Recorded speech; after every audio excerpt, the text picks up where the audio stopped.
When Abrams, Tofsky, and Flores returned, they were masked, gloved, and goggled. Duver's corpse remained a watchful observer, bobbing above as they entered. Abrams found most difficult tasks in his life easier if he broke them into smaller pieces. It appeared the bullet had done that part. Bits of brain clung to the bulkhead like barnacles. Flesh and gore drifted overhead. Abrams gagged. The odor had grown so overpowering that he pressed an absorbent cloth against the mask. It had little effect. Nadeau, carefully examining the body, turned to address them. "The cause of death is clear," she said. "Let's treat the commander's body with respect. Clean this up the best we can."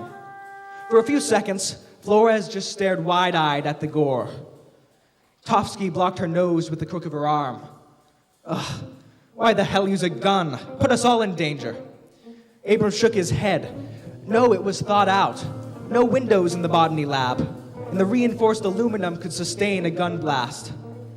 The trio silently began their work. Abrams moved forward and examined the basil plants morosely. Scarlet droplets dotted the leaves like morning dew. He mused on the horrific absurdity of a dead body 230 miles above a nuclear holocaust. Tofsky alternately sighed and gagged. Flores still hadn't said a word. "God, this is unbelievable," muttered Tofsky. She swiped a skull fragment out of the air.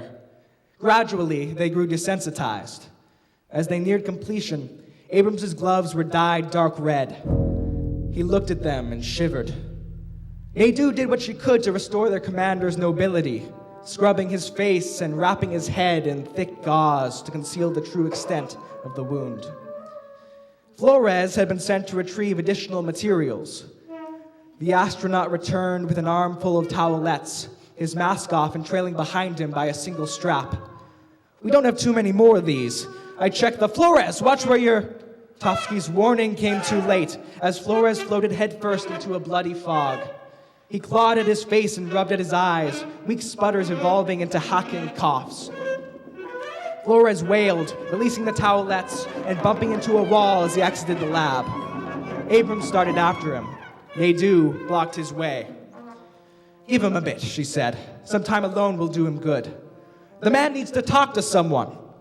"The man needs to wash up, pull himself together, and finish this job," declared Nadeau. Sweat glistened on her ebony skin. "You're acting like a science experiment went wrong," Tofsky cried. "Duver is dead. Or murdered." Dixon would have sauntered in if there had been gravity. He still managed a kind of weightless swagger. Red, Sadikoff, and Shaw arrived more tentatively behind him. 6 astronauts watched as their new commander approached their old commander and gently closed the corpse's eyes. Only then did Abrams feel like he could breathe again. "Jump to no conclusions." Nadeau pointed a blood-stained finger at the Texan. Dixon put a hand to her shoulder. "Course not, do, but don't dismiss it either. Give this a think now. 3 guns. That's how many we got up here. 1 for each of our Ruski pals." Tofsky's eyes narrowed. If the commander wanted to kill himself, boom, splat, and the gun wouldn't be his problem anymore. Dixon bit down on his lip, considering his next words carefully. If it was a murder weapon, though, maybe the killer would have returned it where he or she, he glanced at Tofsky, got it from, so as not to arouse. His eyes met Sadikoff's. Suspicion. "The guns are tools, nothing more, among many in our survival kits," Red started. "But why?" asked Abrams. "Why have firearms in a space station? Voskhod 2. I'm sorry?" Red repeated himself. "Voskhod 2, man's first spacewalk in 1965. Alexei Leonov and Pavel Belyayev manned the craft. They landed safely, but there was a timing error. They were stranded, alone, under the trees of the Russian taiga.